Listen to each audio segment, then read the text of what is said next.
உச்சநீதிமன்றமே ஆசிரியர்கள் தகுதி தேர்வு கட்டாயம் எழுதணும்னு சொல்லியிருக்காங்க. ஆனால் நம்ம தமிழக முதல்வர் ஆசிரியர்கள் தகுதி தேர்வு கட்டாயம் எழுத வேணாம் அப்படின்னு பிரதமருக்கு கடிதம் எழுதியிருக்காரு.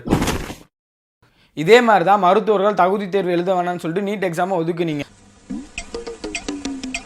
கல்வியில் சிறந்த தமிழ்நாடுன்னு சொன்னவர் எந்த விதமான தகுதி தேர்வும் தமிழ்நாட்டுக்கு வேணான்னு சொல்கிறாரு. ஏன்? நாங்கள் செய்தது தவறோ தவறில்லையோ, நான் அந்த வாதத்திற்கு போகல, அந்த வாதத்திற்கு வரல. என்னடா அப்படி முதல்வருக்கு ஆசிரியர் மேலே அக்கறை இருந்துச்சுன்னா தற்காலிக ஆசிரியர் பணியில் இருக்கவங்க எனக்கு நிரந்தர ஆசிரியர் பணி கொடுங்கன்னு சொல்லிட்டு தொடர்ந்து போராடிட்டு வராங்க. வெளியே சொல்லவே வெக்கமாக இருக்குது. 15 வருஷத்துக்கு மேலாக இந்த போராட்டத்தை நாங்கள் செஞ்சுக்கிட்டு இருக்கோம். ஆனால் ஒவ்வொரு வருஷமும் இதே நிலைமை தான் நீடிக்குது எங்களுக்கு. அப்படி இருக்க ஆசிரியர்களுக்கு நிரந்தர பணியை கொடுக்க வேண்டியதானே?